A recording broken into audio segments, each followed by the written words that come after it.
Bonjour à tous et bienvenue pour cette nouvelle interview entrepreneur. Aujourd'hui, j'ai le plaisir d'accueillir Eric Clémenceau de Rocket Fuel. Bonjour Eric. Bonjour Mathieu. Alors, vous faites du marketing programmatique, c'est bien ça? Est-ce que vous pouvez nous en dire un petit peu plus? Qu'est-ce que c'est exactement? D'abord, on est une société technologique au départ, qui créons des technologies pour prendre en compte aujourd'hui tout le bouleversement qui se passe autour de l'achat média, et plus particulièrement l'alliance entre les inventaires qu'on retrouve sur les places de marché aujourd'hui, donc c'est fantastique, ils sont là. Deuxièmement, la data associée à ces inventaires et aux gens qui sont derrière ces inventaires, donc aux internautes, et bien évidemment pour pouvoir piloter cette data qui est énorme. Ça s'appelle réellement de la big data, c'est pas juste un terme, on parle de pétaoctets, donc c'est beaucoup de data. Il faut de l'intelligence artificielle pour être capable de piloter cette data et de piloter ces campagnes de publicité. L'idée étant d'avoir le moins de déperditions possible, les meilleurs ROI possibles, et en même temps de faire remonter vers l'annonceur le plus de data possible qui peut lui servir évidemment pour les campagnes en cours, mais aussi pour d'autres leviers. D'accord. Pour comprendre qui sont les gens qui sont en appétence avec sa proposition. Alors, si j'ai lu votre site internet, si je comprends bien, il y a une notion de moment plutôt que de ciblage géographique, comportemental. Est-ce que vous pouvez nous en parler un peu plus? On peut cibler des gens maintenant avec votre système pendant qu'ils sont en train de mener certaines actions ou vivre certaines expériences. C'est bien ça? Oui, exactement. Juste un petit peu en arrière. Le média planning, qui date du millénaire dernier, on est un nouveau millénaire, donc il faut essayer de passer d'un millénaire à l'autre. C'est très bien, c'est très sympathique, mais l'idée du média planning, c'est de limiter la déperdition. Donc si, par exemple, vous voyez que vous avez un produit et vous pensez, on sait pas pourquoi, mais enfin, vous pensez que 80% des acheteurs sont des acheteuses, vous allez obligatoirement essayer d'aller sur des sites plutôt féminins, d'accord? Si vous pensez que ce sont plutôt des femmes de moins de 50 ans, vous allez essayer d'aller sur des sites féminins de moins de 50 ans. Donc d'un côté pour éliminer les hommes, d'un côté pour éliminer les femmes de 50 ans, etc. Et donc vous allez essayer de joindre des groupes d'individus qui peuvent être intéressés par votre offre, et plus particulièrement aussi des groupes d'individus donc qui vont, vous pensez, correspondre à des femmes de moins de 50 ans. Okay. Donc on voit qu'il y a quand même beaucoup d'interrogations dans cette histoire. C'est pas précis, quoi, exactement. Est-ce que vous êtes sûr que les gens qui sont en appétence avec votre produit sont vraiment des femmes de moins de 50 ans? Bon, évident, même s'ils sont des femmes de moins de 50 ans, il y en a aussi beaucoup d'autres qui, pour plein d'autres raisons différentes, peuvent être intéressés par votre produit. C'est dommage de les écarter. Bon. Et puis, quand vous allez aller sur ces sites, vous allez penser finalement joindre des femmes de moins de 50 ans. Il y en a beaucoup d'entre elles qui ne seront pas des femmes et qui auront plus de 50 ans. Donc ça va pas être le groupe en entier. Et puis, même si, à un moment donné, vous arrivez à isoler particulièrement des femmes de moins de 50 ans, elles vont peut-être pas toutes être intéressées par ce produit à ce moment-là. Si vous voulez vendre une voiture, parmi ces femmes de moins de 50 ans, encore faut-il qu'il y en ait, eh bien, il y en a peut-être qui ont acheté des voitures la semaine dernière, il y a un mois, il y a 6 mois. D'accord. Ça va pas une voiture. En plus, il y en a qui ont peut-être qui ont perdu leur permis de conduire. Enfin, il peut se passer plein de choses. Donc, on voit déjà que c'est un petit peu décalé. Donc, l'idée de ces technologies, c'est le mass market individualisé. D'accord. L'idée, c'est de vendre un produit, un service, d'avoir une interaction avec des internautes et de s'adresser, mais réellement de s'adresser individu par individu. Le fait que vous soyez un homme, le fait que vous soyez une femme, le fait que vous habitiez dans le nord, dans le sud, le fait que vous gagnez plus ou moins d'argent, c'est intéressant. Mais pas plus que ça. Pas plus que le fait que vous soyez sur un PC plutôt que sur un Mac. Que votre browser soit en français plutôt qu'en anglais plutôt qu'en français, en arabe, en javanais, en chinois, que sais-je encore. Le fait que vous avez un certain type de surf. Le fait que vous leviez tôt le matin, que vous couchiez tard le soir. Le fait que vous regardez certains types de vidéos jusqu'à la fin. Donc il y a énormément d'éléments qui doivent être pris en compte, qui vont me dire si vous pouvez être ou non la bonne personne pour vous présenter une publicité à un moment donné par rapport à ce produit, par rapport à cette offre donnée. Donc, on voit bien là, et ce n'est pas uniquement une posture de marketeur, c'est vraiment la technologie qui est derrière, c'est vraiment la bonne personne au bon endroit, au bon moment. Alors, je suis désolé, j'ai fait une grande périphérie pour… Non, mais ça permet de bien comprendre les choses. Donc, on n'enferme plus la campagne dans une liste de critères comme on a habituellement, et on va aller, alors avec le big data, avec de l'intelligence artificielle, déterminer s'ils sont réellement en intérêt pour le produit. Comment ça se passe exactement, si vous pouvez nous décrypter un petit peu ça, parce que c'est très à la mode aussi, l'intelligence artificielle. Oui, alors comment ça marche? Comment marche une campagne? On va prendre le cas le plus simple. Après, il y a plein de choses qui peuvent se passer. Parce que oui, si vous voulez à un moment donné joindre que des femmes, on peut faire en sorte d'essayer de joindre que des femmes. Il peut y avoir des raisons à cela. Hein. Il peut y avoir aussi des raisons légales. Par exemple, vous savez que pour ce qui est de l'alcool, vous devez être sûr d'avoir des sites qui permettent de diffuser de l'alcool, etc. Donc, bien sûr, on peut le faire. Mais c'est souvent un peu contre-productif pour les offres les plus habituelles. Donc, je vais prendre une campagne la plus simple, la plus habituelle possible. Vous voulez vendre des chocolats sur Internet, d'accord? Un chocolat sans alcool. Très bien. Vous avez un site sur Internet déjà sur lequel vous avez des gens qui viennent. Vous avez des centaines, peut-être même des milliers de gens qui viennent chaque jour, chaque semaine, et qui font ce qu'on appelle des conversions. Donc, qui vont acheter différentes offres de vos chocolats. C'est bientôt Noël, les gens achètent pas mal de chocolat pour Noël. Donc vous allez avoir beaucoup de trafic sur votre site et des gens qui ne font que passer, des gens qui achètent un peu, des gens qui achètent moyennement et des gens qui achètent beaucoup. Donc la première strat, c'est de poser sur votre site des pixels. Hein, donc ils vont me renseigner chaque fois que quelqu'un vient sur votre site et fait une action. Et plus j'ai de pixels sur le site, plus je vois d'actions, plus j'ai d'informations. Donc ça, c'est comme le pixel Facebook Pixel ou le code qu'on met avec Analytics chez Google, c'est le même principe? Ça ressemble, c'est très proche. Alors ils ont tous un peu la différence, mais en gros c'est pareil. Et ce qui est fantastique maintenant avec des technos style Tag Commander, vous pouvez très très facilement disséminer ces pixels, les enlever, les remettre avec beaucoup de souplesse, ce qui n'était pas le cas à l'époque. Donc aujourd'hui c'est souple et c'est facile à faire. Bon, alors on a compris que chaque fois que quelqu'un vient sur le site, je vais le voir, je vais être renseigné, mais ça pourrait s'arrêter là. Là, ce qui devient très intéressant, c'est que sur Internet, dans le monde entier et en France aussi, je vois les internautes en moyenne plus de 40 fois par jour. Donc je les vois parce que lorsque on me propose d'acheter une impression publicitaire, j'ai l'information qui va avec et je vais reconnaître le profil qui est derrière cette offre publicitaire, cette offre d'inventaire que l'on fait. Donc je vous vois, vous en moyenne, 40 à plus de 40 fois chaque jour. Chaque jour, tous les jours de la semaine, tous les jours du mois, jusqu'à 13 mois. Parce qu'au bout de 13 mois, en France, on doit arrêter et on commence à 0. Ce qui est très bien, ça ne pose aucun problème. Donc, j'ai énormément d'informations sur vous. J'ai aucune information personnelle ou identifiable. Je connais pas votre nom, je connais pas votre adresse physique exacte. Je sais où vous êtes à peu près, mais j'ai pas votre adresse physique exacte. J'ai pas votre numéro de sécurité sociale. J'ai aucune information. Mais j'ai toutes les autres informations de surf et d'action sur Internet. Ce que vous faites, ce que vous faites pas. Comme je vous disais tout à l'heure, si vous êtes plutôt PC ou Mac, si vous sautez rapidement de votre ordinateur à une tablette, de votre tablette à un mobile, j'ai beaucoup d'informations. Donc vous savez tout sur moi, sauf mon nom spécifiquement, nominativement, vous ne me connaissez pas, mais vous, quand j'arrive sur le site de chocolatier, vous savez tout ce que je fais sur Internet, grosso modo. Voilà, je sais sur les 13 mois derniers énormément d'informations. Je ne sais pas tout sur vous, mais en tout cas, je sais ce que votre comportement sur Internet. Bon. Donc, je vais voir un nombre de gens qui arrivent sur le site de ce chocolatier, et puis je vais très vite remarquer qu'il y a des critères qui se répètent d'une personne à l'autre. Alors, c'est pas un critère, ce sont des critères. Ça s'appelle le scoring. Donc, le fait que vous soyez un homme, ça sera peut-être négatif, mais le fait que vous soyez marié et avec des enfants et que vous travaillez dans les médias sera positif. Le fait que vous soyez sur Mac sera positif.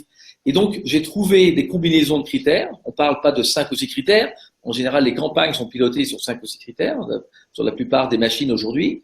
Là, on parle de centaines de critères jusqu'à des milliers de critères. Donc, quand je vois un grand nombre de gens arriver sur le site et faire les actions qui nous semblent intéressantes, très vite, je vais pouvoir dégager, en effet, une suite de critères qui semble différenciant. Qu'est-ce que je vais faire? Je vais regarder sur l'ensemble des internautes que je suis quotidiennement en France et je vais voir des gens qui ont des critères similaires. Et je vais aller voir en effet si ce sont les bons critères parce que quand je vais aller les chercher, je vais voir s'ils vont être intéressés par l'offre, je vais voir s'ils viennent en effet sur le site et je vais voir si oui ou non ils vont acheter les produits ou la quantité de produits, parce qu'on peut jouer par rapport au panier qu'on veuille qu'ils achètent. Donc, bien évidemment, si c'est un produit féminin, on va voir qu'il y a plus de femmes que d'hommes. Mais on va voir qu'il y a aussi des hommes, pour 1000 raisons différentes. D'accord. Et c'est ça la grosse différence. C'est que au lieu d'essayer de limiter la déperdition via le media planning traditionnel, ce que l'on fait, c'est qu'on cherche des individus qui, uniquement tous, un individu par un individu, devrait être intéressé par l'offre. Il peut se passer énormément de choses. Au départ, les idées sont peut-être pas toujours les bonnes. Les hypothèses mathématiques sont pas toujours les bonnes. Il peut y avoir aussi à un moment donné, ça marche, et puis il y a une offre publicitaire concurrente qui arrive. Hein. Vous voulez un autre chocolatier qui a un nom plus connu et à un prix peut-être inférieur. Bon, il va falloir s'adapter. Donc, ce qui est extraordinaire avec la data en temps réel, avec cette intelligence artificielle, c'est qu'on tout le temps, on va essayer de s'adapter et trouver qui sont les gens le plus en appétence avec cette offre. Et ça change tous les jours pour plein de raisons différentes. Le temps, le lieu, un discours politique, vous devez payer vos impôts demain, ce n'était pas le cas la semaine dernière. Enfin, il y a énormément de choses. Et tout ça est pris en compte de manière, donc en temps réel, vous venez de le dire, automatiquement, ou il y a vos salariés, vos équipes qui participent un petit peu à paramétrer quand même l'outil. Comment ça se passe exactement? Alors, c'est l'alliance entre la machine, la technologie et l'être humain. Donc, il y a évidemment une surveillance très importante d'hommes et de femmes derrière leurs écrans. La grosse différence avec la plupart des technologies utilisées aujourd'hui, c'est que on donne à la disposition de gens une technologie pour pouvoir acheter cet inventaire, d'accord? Et puis ensuite, c'est eux qui vont quasiment tout paramétrer et de façon intelligente. Hein. C'est du media planning, donc ils vont faire ce qu'on appelle les lignes. Donc, j'ai la refaire simple, des femmes, ensuite des femmes à 50 ans, plutôt sur ce type de site, plutôt avec tel type de publicité, de telle taille de publicité, plutôt sur tel device, donc peut-être plus sur l'ordinateur que sur le mobile ou que sur la tablette. Enfin, bon, on va rentrer plein de lignes comme ça. Donc on voit à l'arrivée, ça fait des confettis, quoi. C'est un puzzle insupportable, impossible. Là, ce qui est très intéressant avec la data et avec l'intelligence artificielle et les algorithmes qui vont avec, c'est que ce qui va m'intéresser, c'est le but de la campagne. Qu'est-ce que vous voulez faire? Vous voulez vendre des chocolats à des femmes ou vous voulez vendre des chocolats? Hein, qu'est-ce que vous voulez faire? C'est plus pertinent, effectivement. Hein, donc, je veux vendre des chocolats. Très bien. Eh ben, on va essayer de trouver tous les gens qui ont des raisons d'acheter du chocolat et plus particulièrement votre chocolat, le chocolat de votre société. Et c'est ça la très, très, très grosse différence. Et donc, plutôt que d'avoir des êtres humains qui vont essayer de faire un peu les apprentis sorciers sur 5, 6 ou 7 ou 8 critères, c'est très dur déjà 8 critères, hein. D'essayer de faire un choix sur 8 critères, c'est compliqué. Bon, donc sur 8 critères, eh bien, c'est de laisser les machines qui peuvent, elles, traiter des centaines, des milliers de critères en temps réel et qui vont pouvoir dégager des micro-cibles. Et tellement micro qu'à la fin, c'est individu par individu. Et, pour répondre à votre question tout à l'heure, c'est individu par individu à un moment particulier. En plus. Est-ce que vous avez des surprises? La question me vient à l'esprit. Effectivement, en média planning habituel, on définit un peu à l'avance et puis on teste les critères de notre cible. Est-ce que votre système vous a amené des clients pour un client dont vous ne pensiez pas du tout que ça pourrait être des clients à la base? Oui, moi, je ne présume jamais de rien. Mais évidemment, l'annonceur, oui. Je réponds oui à votre question, complètement, et très souvent. Donner un exemple, un grand parc à thème nous dit, voilà, on veut vendre un pass annuel, et donc définit très clairement qui sont les gens par rapport à ce pass annuel. Donc, ça va être en général des couples mariés avec 2 à 3 enfants, d'âge bien particulier, CSP+, vivant dans certaines zones particulières. Bon, on s'est rendu compte que c'était vrai à 60-70%, mais il y avait 30% qui correspondaient en rien à ça. Pourquoi? Ça peut être un grand-père, grand-mère, un parrain, une marraine, un oncle, une tante, un grand frère, une grande sœur, que sais-je encore. Donc il y a plein de gens qui peuvent être intéressés par le produit, mais c'est trop compliqué d'aller les chercher normalement. Avec les techniques de ciblage habituelles, il y aurait une déperdition colossale. Donc dès le départ, vous vous l'éliminez. Malheureusement, vous dites non, je ne peux pas y aller. Alors qu'avec ces technologies-là, ça m'est égal. Encore une fois, si c'est un grand-père qui achète ça pour ses petits-enfants, génial. Moi, je suis très content de lui vendre un pass annuel. Pourquoi ne pas lui vendre? Donc là, on voit la différence. On avait fait une campagne avec aussi une grande société de cosmétiques, et c'était une crème anti-âge, un lancement, pour des femmes de plus de 45-50 ans. Et finalement, on s'est rendu compte que beaucoup de femmes qui achetaient ce produit étaient beaucoup plus jeunes. D'accord.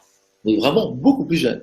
Et lorsqu'on a présenté les résultats, on était un petit peu anxieux parce qu'on allait dire qu'on avait fait un peu n'importe quoi. Et en réalité, non, pas du tout. Il y avait un des chefs marketing de cette grosse boîte qui était là et qui disait oui, on a fait des études, on s'est rendu compte en effet que c'est une crème qui permet d'assouplir la peau d'une façon fantastique, qui est pas chère, beaucoup moins chère que des crèmes équivalentes.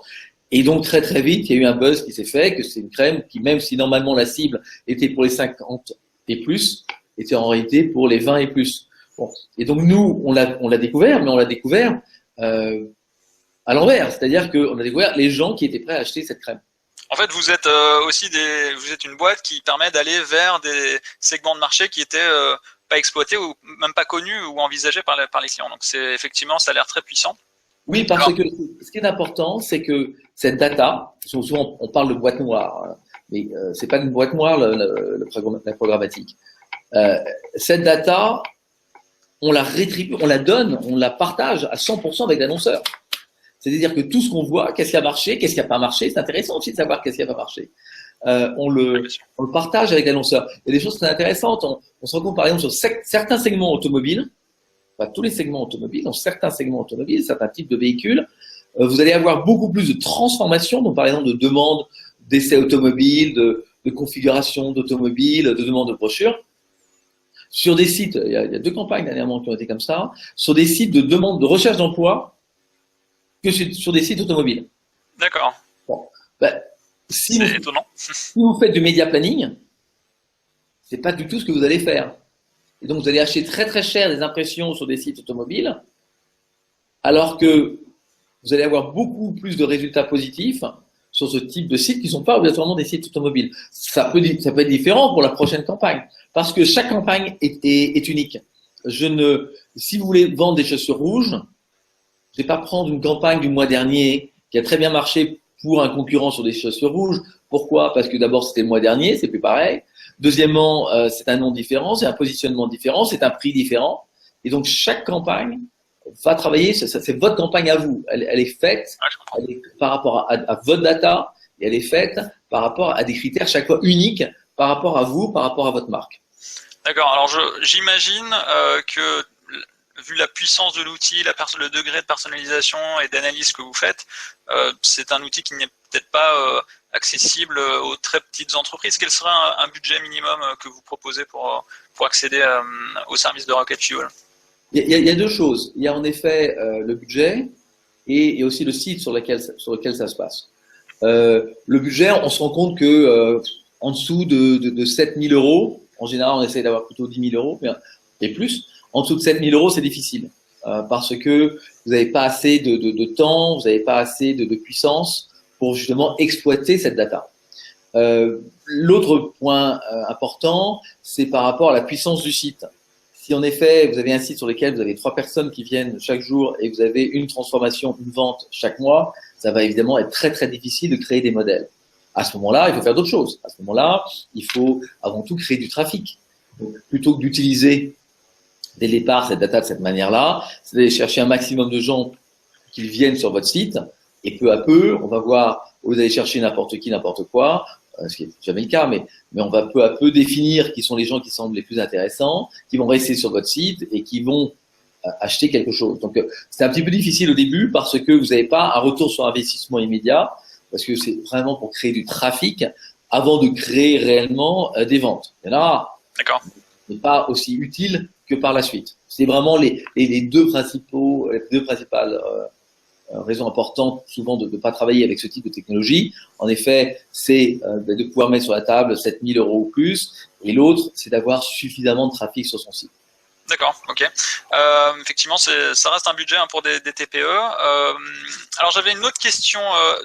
D'où est originaire Rocket Fuel? C'est une entreprise américaine, anglaise? Alors non, c'est une entreprise complètement américaine, de la Silicon Valley, à côté de San Francisco. Okay. Bien évidemment, comme souvent ou trop souvent. En tant que Français, je préférais que... Bon, il y a d'autres boîtes extraordinaires en France, Criteo et d'autres. Et la question là-dessus, c'est est-ce que vous, avec votre expérience du coup multinationale, j'imagine, vous avez repéré des défis spécifiques à créer une activité de ce type-là, en France particulièrement? Est-ce qu'il y a des choses en France qui peut-être peuvent être des freins ou ralentir le développement de Rocket Fuel? Chaque pays est particulier. La France est très particulière. Pour plein de raisons, on va les scanner rapidement. La première, c'est la taille du marché. Quand je parle de la taille du marché, c'est la taille du marché publicitaire. Les investissements en France, en pourcentage du PIB ou par tête d'individu, est très faible. Beaucoup plus faible qu'en Angleterre, qui est pas loin de chez nous. C'est des tailles de pays à peu près équivalents. Les investissements sur Internet en Angleterre sont 3 fois supérieurs à ceux de la France. Les investissements en programmatique en Angleterre sont 5 à 6 fois supérieurs à ceux de la France. Vous vous rendez compte? Pour une population de plus faible d'ailleurs, je pense même. À peu près équivalente, très proche.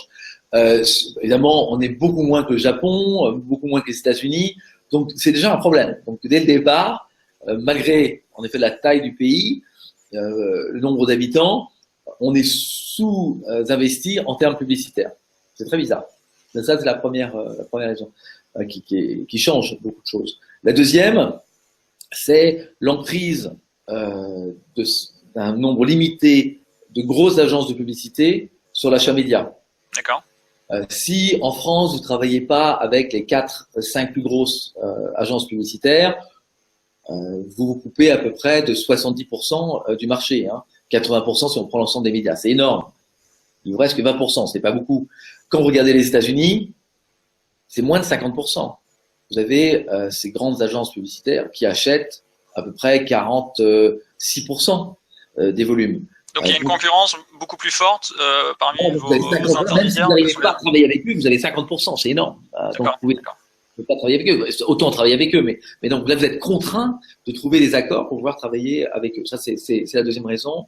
Et puis la troisième, mais c'est pas négatif, c'est un beaucoup plus grand scepticisme en France sur ces technologies que dans d'autres pays.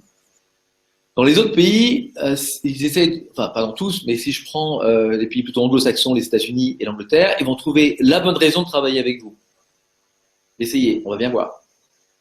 En France, ils vont essayer de trouver la raison de ne pas travailler avec vous. D'accord. Une raison de ne pas le faire. Donc, ça demande évidemment un déploiement en termes d'approche commerciale, de marketing, beaucoup plus poussé, beaucoup plus adapté, ce qui n'est pas négatif. Et de pédagogie auprès du client aussi, alors j'imagine. Bien évidemment, ça prend beaucoup plus de temps que aux États-Unis. La personne est intéressée par l'idée, elle trouve ça pas bête, allons-y, on va bien voir. D'accord. On sait que rien n'est parfait, il y a toujours des problèmes, mais même les problèmes sont intéressants. Quand je parlais tout à l'heure de 100 ans de points négatifs sur des campagnes, c'est intéressant de savoir qu'un certain type de format publicitaire ne va pas marcher. Autant le savoir.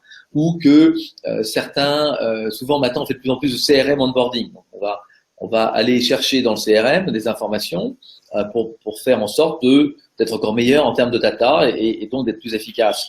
Souvent on voit que certains segments des CRM qu'on pensait fabuleux ne servent pas à grand chose en réalité. Tant mieux, il faut l'apprendre. Donc c'est un apprentissage et ça il faut comprendre ça. C'est pas des produits finis. Ce sont des produits qui sont sans arrêt en amélioration. Il faut rentrer dans cette dialectique. Ouais. Et je pense que à vous entendre, vu la puissance de l'outil, et vous avez cité un exemple pour un parc à thème où vous avez repéré 30 à 40% de clientèle en plus que ce qui était initialement prévu. J'imagine que vous avez un bel avenir devant vous. Justement, ça me permet de faire une transition. Est-ce que vous cherchez actuellement quelque chose, que ça peut être de lever des fonds, de recruter du monde, pour continuer le développement ou voire l'accélérer? Oui, et alors, il y a une transformation importante des marchés en ce moment. Et jusqu'à maintenant, la plupart de ces technologies, c'est nous qui les opérions pour le compte d'annonceurs ou pour le compte d'agences de publicité. De plus en plus, vous avez les agences de publicité ou même des annonceurs en direct, une grande chaîne d'hôtels par exemple, qui vont prendre à leur compte ces technologies, les internaliser et s'en servir eux-mêmes directement. Donc, ça montre aussi une différence d'approche, évidemment, du marché. Donc là, vous vendez plus de la technologie que du média. Et c'est très, très intéressant, c'est passionnant. Et du coup, on est toujours à la recherche de commerciaux qui soient des commerciaux qui connaissent bien la technologie en même temps, qui connaissent bien cet univers. Donc, si certaines personnes vous écoutent et recherchent un job, on engage beaucoup de monde en ce moment. L'appel est lancé. D'ailleurs, on mettra bien sûr l'URL de votre site internet et peut-être même de votre page emploi en bas de la description de la vidéo. Je vous remercie beaucoup, Eric, d'avoir participé à cette interview. Merci pour cette occasion de parler à vos nombreux internautes. Et je vous souhaite bien sûr un très bon développement. Quant à moi, pour vous qui nous regardez, je vous remercie beaucoup de votre fidélité à notre chaîne et je vous invite, comme toujours, à nous aider en cliquant sur Subscribe, le bouton rouge en dessous de la vidéo. À bientôt. Merci.